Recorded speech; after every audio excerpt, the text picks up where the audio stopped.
in many ways, Rahul Gandhi is the anti-politician. He knows how to walk into a room and say exactly the wrong thing. So I think that, we have to recognize that there's certain, he has no charisma. And I like to use the Bollywood analogy, right? This is a person born into a family which has had a string of successful hits over the decades.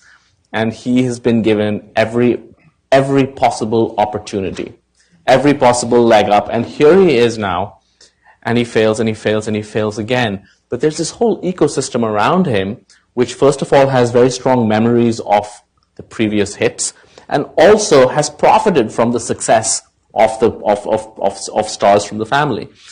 Now, the question is, how many times can he fail?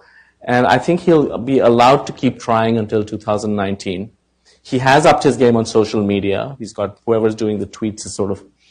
But in many basic ways, can you and I confidently say that this is a person who between now and the national election will not take several vacations outside India?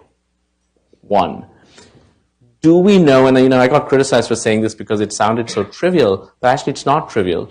Do we even know, if you were to sort of, if you're a Congress party headquarters and you're putting up a poster you're making posters of Rahul Gandhi, will he be bearded or clean shaven?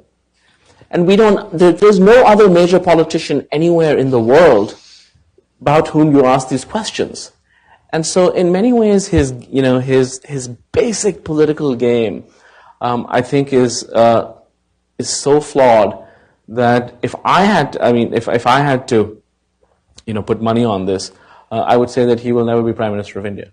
And when you contrast him with Modi, at some kind of guttural level, again, I remember talking to people in Uttar Pradesh, Modi projects kind of strength and confidence. He looks good. He speaks well. Tanvi was talking about foreign policy. I remember people talking about the phrase surgical strikes.